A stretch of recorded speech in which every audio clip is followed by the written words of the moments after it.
Matt, who will be monitoring the Q&A. So if you have any questions, you can just post those right in there. We're going to stay right on time today. We've got a lot to get through, but we want to talk a little bit about secure and large-scale data analysis and AI with Polyglot data sources. What does that even mean? Well, we'll talk about that a little bit more. The technologies we're going to focus on today are big data clusters from Microsoft running on Red Hat Openshift, and that's why we have the both of us here. So let's just dive right in here. Whenever we think about processing workloads for machine learning or artificial intelligence, we think about things at scale.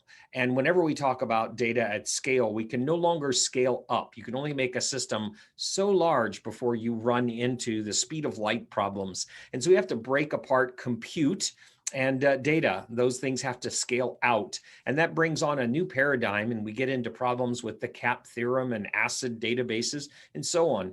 And really, the reason we have this problem is, it's not really a problem, it's more of an opportunity. But the reason we run into this are that data volumes have gotten larger and data sources have grown exponentially. And here's what we've kind of gotten that's allowed us to get all this data. We've got more places to come from, smartwatches and phones and so on. So we have a lot of data that we're creating all the time. And not only that, we've got a cheaper, easier way to store it. Many years ago, hard drives were very expensive, but now storage is very inexpensive. And it's very easy to collect this data. We've got all kinds of new technologies that allow us to do that. It's a little like that drawer in your kitchen that you have where you put all this stuff when you first move into your house, and now you can't even get the drawer open. You don't even know what's in that drawer anymore. Same kind of thing with data for companies. And they're not often using this data, but they should be. There's reasons they should begin to use it. All over the place, we need applications of these. We'll zero in on one here that's a representation. So this isn't the only place. But for instance, financial technologies, banks, loan operations, credit card companies, and so on, they need large amounts of data. They need high-speed access to that data, and they need to do deep analytical applications across it, but they have a very high security footprint, many times government regulations and so on. And so let's take a bank, for instance. We have the IT department that needs a scalable architecture that they can check into source control even. We also have the data engineering teams, and they need to bring in data from multiple sources. And this becomes that polyglot persistence pattern we talked about, which is being able to store and access data in multiple systems, not just a relational database or just a non-relational database. We also think about the line of business. They need to do their standard OLTP, online transaction processing, and they also need to be able to do online analytical processing, OLAP. And together, the new term for these things, by the way, is called HTAP, for hybrid transaction analytical processing. Lots of big new words that we have for these sorts of things. All right, so the line of business not only wants to do the day-to-day operations and work that they do, but they also want to be able to do reporting and cubes and analysis and so on. So they need semi-structured, structured, and non-structured data. And of course, now we have our data scientist, and she needs to be able to create models. She needs to be able to do her experimentation, check in her models into source control, and so on. And then she needs to deploy those models out for what we call scoring, or to use them to do the predictions. Well, how do we do this? Well, that's not the only people we need to worry about. Now we need to worry about the customer who's going to be the recipient of this. In a bank, for instance, not only do we have our data engineers bringing in transactions from ATM machines everywhere, a line of business doing the daily transactions that you do and reporting on that, the data scientist wandering over lots of sources of data to build a model, but we want to notify the cash register or the ATM that a fraudulent transaction may be going on right now. We want to be able to do that kind of predictive analytics. Well, how do we do that? Well, we know we've got large sets of data, and we know we've got things we can do with it. This is just an example. In any case, we have two things for scale that we need to think about. We need to scale our computing platform, and we need to scale the data platform. So lots of technologies have come around to do this, but there are some specific needs we want to keep in mind. On the platform side, we want to make sure that we have a declarative infrastructure. And what that means is I'd actually like a series of text files, if I could get them, in a single place where I could simply declare what I want, and the system just does that. Before, we would build computers and screw them into racks and so on. I don't want to do that now. I want those computers to be laying there, and I want to tell them, work this way, and have it do that. We need to be able to take it to the cloud or on premises or both. I don't want to have to change anything to be able to run either on Microsoft's cloud or Red Hat's cloud or Google or Amazon, wherever. I want to be able to run there. I also want to be able to run that same infrastructure locally. I need small units of processing so I can stand them up and put them down, and other considerations such as DevOps and so on. So quite a few requirements on our platform here. And also on the database side, I want HTAP. I don't want just OLTP. I don't want just OLAP. I want both at the same time. And I also want to be able to do scale out processing. I want to put compute over storage if I can, things like Spark and HDFS and so on. And I want to be able to talk to lots of kinds of data. I don't want to have to import data all the time just to be able to use it. I also need full security, and I want the same security across everything. I also want DevOps. I need to check in my database schemas and my models and so on. And I want relational data to work with non-relational data. So this is a very tall order, Tushar. Why don't you come off mute and tell us? Let's tackle the first part here. Let's tackle the platform. Tell me more about what Red Hat OpenShift provides. Thank you, Buck. Red Hat OpenShift. I mean, you are all familiar, and Buck talked a little bit about what a typical workflow is for building models, access to data, and then integration into app development. Red Hat OpenShift really is our container and Kubernetes platform from OpenShift, Kubernetes and DevOps platform. And Kubernetes containers, many of you already know, are familiar with containers. Kubernetes, most of you should also know, but it is kind of the de facto container platform now. And not only do we have a product from Red Hat called OpenShift, but we also have products from our partners like Microsoft. I mean, this is standard cooptation. Google has it, Amazon has products around this, VMware has it, et cetera, et cetera. So the important takeaway really is container Kubernetes and the fact that OpenShift also puts on this DevOps on top of it, and that's called the Red Hat OpenShift. If you how does the OpenShift platform benefit each one of these bullets here? So if you start with data engineering, for example, Buck talked about how you would make access, the title of the presentation is Polyglot data sources. So data sources can be file, object, or block. You would want to have high throughput, low latency, and cheap and secure, different kinds of storage technologies and storage mediums you'd want to access. You might have to deal with data movement with things like Kafka. You might want to do data analytics with Spark and Big Data Cluster, which we'll talk a little bit more.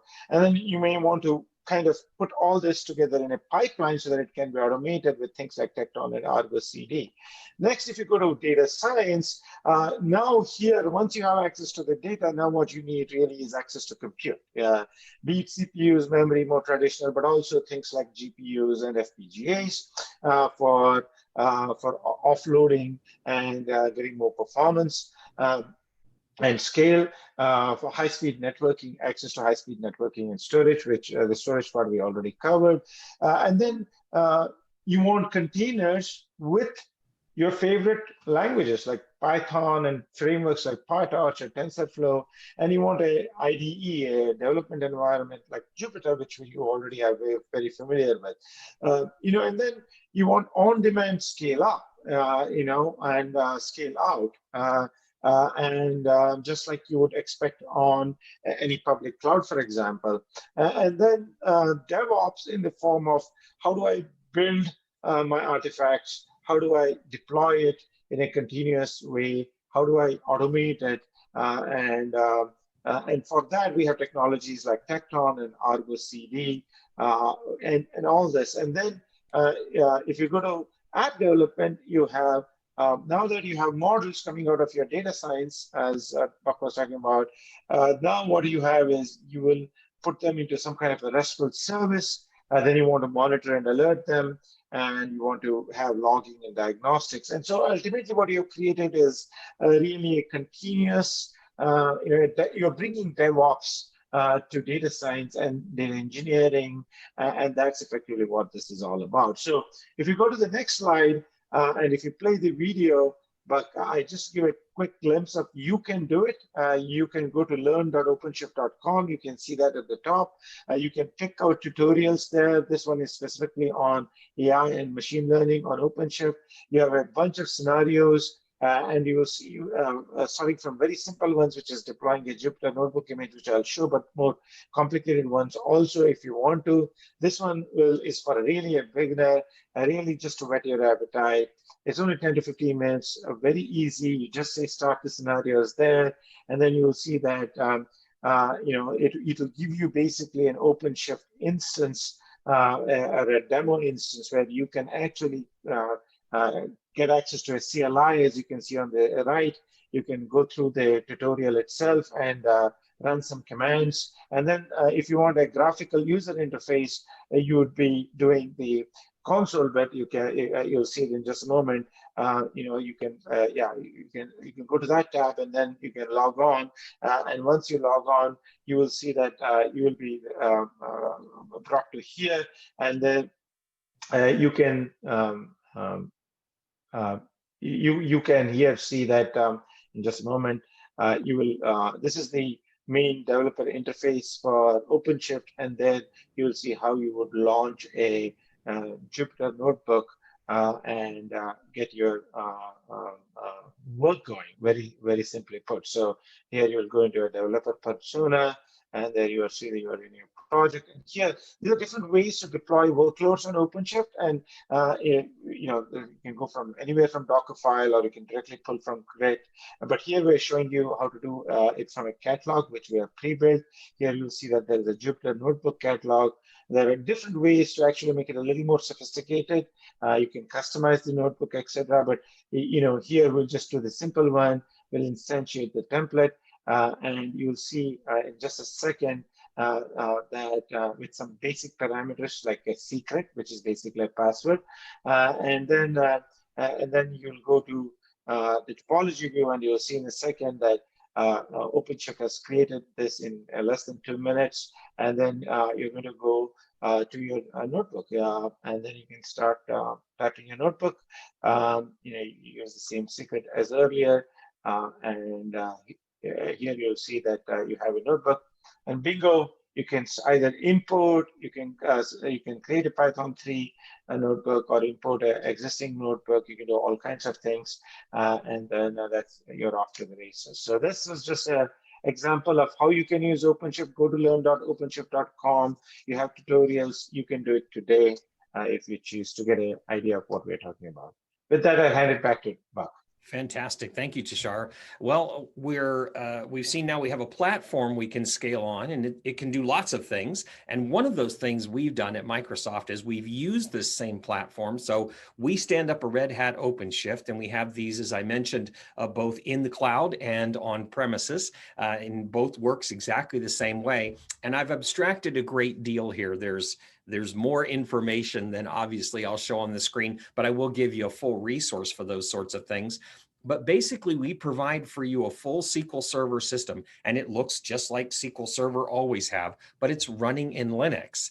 So there's no changes we made to the engine or anything else. It's just regular everyday SQL Server. So all those applications will keep working. But we also provide a full series of SQL servers that you don't have to talk to. The primary one will do that for you for things like OLAP, if you want to scale into the terabytes and petabytes of data and do those sorts of things. You have that relational storage. But you also want non-relational storage. You'd like to work with Spark and HDFS. So in the same deployment, we automatically deploy Spark, HDFS, and another SQL server that can talk directly to HDFS as if it's a database. Now this is kind of interesting. And then you can deploy applications all inside this same security boundary here. And you could see that there's AI scoring for this area as well. Now, this is the infrastructure itself, but let's talk a little bit more about how you would actually deploy a real example of this. Hello, Helen, how are you? Good to have you here. We also have Red Hat OpenShift that's showing up here that we've just reproduced from the other side. This is our bank example, and we're just going to go ahead and let everybody do their specific work. So the data engineer can now bring data directly into the data pool, or excuse me, the storage pool, and and work with that. The OLTP, the person that's doing their work, can do their reporting, their transaction processing, and they can access that data that's in HDFS. And then the data scientist can create her model and use Polyglot sources to do that, and then deploy that out to an application pool to do this. I'm going to pop up the last screen. We've only got a couple more minutes here, but I'm going to let you see this link. So if you want to, you can take a screenshot of that link right there. Very small, very simple. And we've got several workshops on SQL Server big data clusters.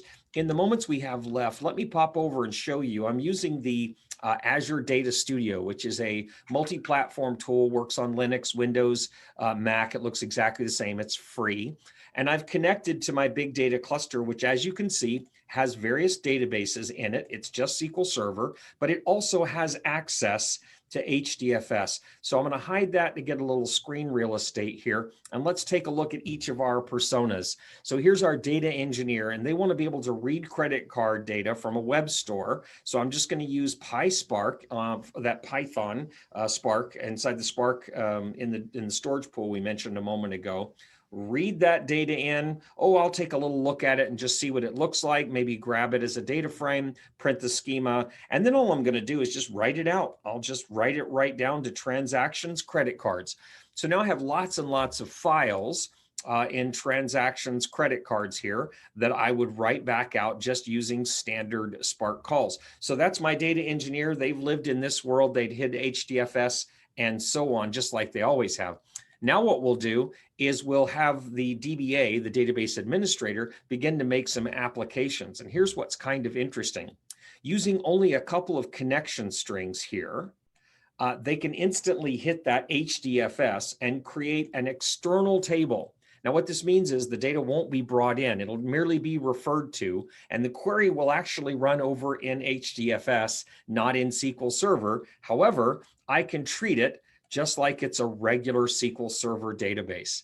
So now I can do anything I need to do in SQL against that table, just as if it were local. I could join that to Oracle. I could join that to Teradata, to DB2, to AWS S3 storage, and so on, and even join them using standard constructs. Well, when I'm all done, maybe what I'd like to do is create that data model, that machine learning model rather. And so I'm going to try and see if a neural network will beat classical data models. So I bring in some things in Python here. I just use sklearn and pull it down and do just a very, very simple model. And I create that and I get my confusion matrix and I take a look and see how I did with my accuracy and precision and recall, my confusion matrix here. And then I try a neural network and I run it through about, 100 epochs here. It's a very small data set.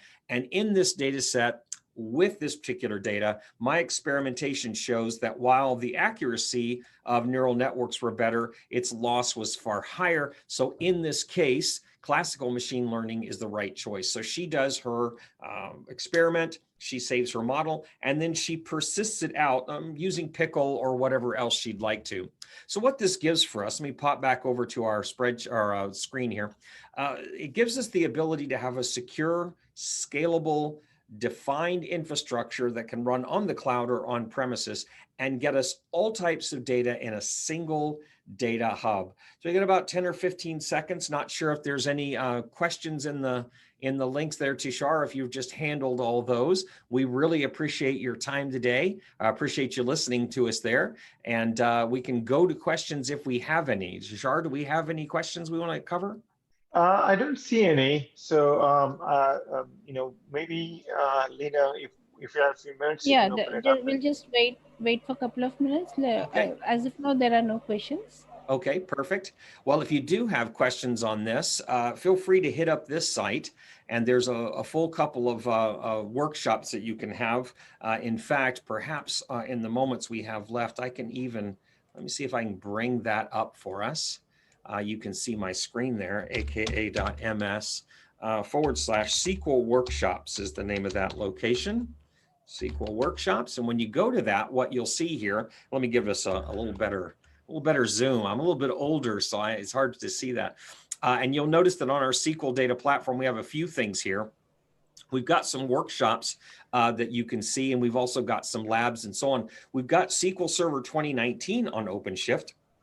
But we also have SQL Server Big Data Clusters. And when you click on these links, there's a full GitHub that we've written for you. My team has written, and we've got everything you need to know. If you're kind of new to Linux or those sorts of things, if you're new to Kubernetes or OpenShift and so on, just like Tushar showed you, there's lots of different places you can go learn. We give you a little scenario, and we talk about this particular one is a point of sale system, and explain. If you don't know Linux, I've got lots of resources for you to go learn that. All of this is free to learn, and you'll be able to take this course. It takes about 9 hours to work through this entire course. So I think we're pretty much close to time. So Lena, I'm going to turn it back over to you. And if there's any other questions or anything else that we need to cover, please let us know. Unless Tushar, you've got some closing comments. Yeah, right. Like we still have 5 more minutes. Okay. I think if you can share something, as if no questions. Okay. Sounds good. Well, let's. Yeah, I mean, I think I think the main thing really is, from my point of view, my takeaway as always in these cases really is the broader is, how do you bring DevOps? How do you bring continuous integration, continuous development to data sciences? How do you bring automation? And I think this, to me, addresses the overall point that I keep hearing, 2 or 3 major points. One is, the topic, which is I need access to public, private data sources. How do I make it repeatable, right? Like it's not like I need to submit a service desk and it takes 6 months for me to get access to that. How do we automate it? And I think Buck showed you, how the BDC on OpenShift can make that happen. The second part really is, now that I have the data, how do I automate? How do I create my models? And I need access to all that compute and GPUs, et cetera, et cetera. And that, if you have OpenShift running on top of, and OpenShift, by the way, runs on premise. It can run on all the public clouds, including Microsoft Azure, and it can run on, actually, we have managed services offerings, which we host. One we do with Microsoft is called Azure Red Hat Openshift. It's a managed service which we co-engineered and sold through Microsoft. You could go there, you could get it through there, but regardless, now you bring your models and then you just deploy them into quote unquote a service so that you can use it for production. You can monitor it continuously. You can follow standard GitOps practices so that you can update depending on, if, for example, if your model drifts or if you have or your data sources change, you could automatically detect that through the monitoring, create a alerting rule, and based on that, you could take action. So that's kind of, I think, the overall point that we. Yeah, I think it's a good point you made, that basically everything's in these 2 boxes. If you get OpenShift, you've got the secure application infrastructure that you need to do not only what we're doing here, but much more. You've got a consistent way to do it, whether it's on-prem or in the cloud. And then when you install SQL Server Big Data Clusters, as you can see, you've got OLTP, OLAP, non-relational data, and data at scale. You're also able, with the Polybase feature, to reach out and touch directly without importing the data, really making it a polyglot system so that you're able to talk to any of your data either through Spark or through Transact SQL, or both. You can lay down, as we showed in the example, files from Spark that you can then read inside Transact SQL. So it's the best of all worlds. You can see the entry points for each one of these particular audiences here. So I think we are at time at this point. Lena, anything we need to do to close out?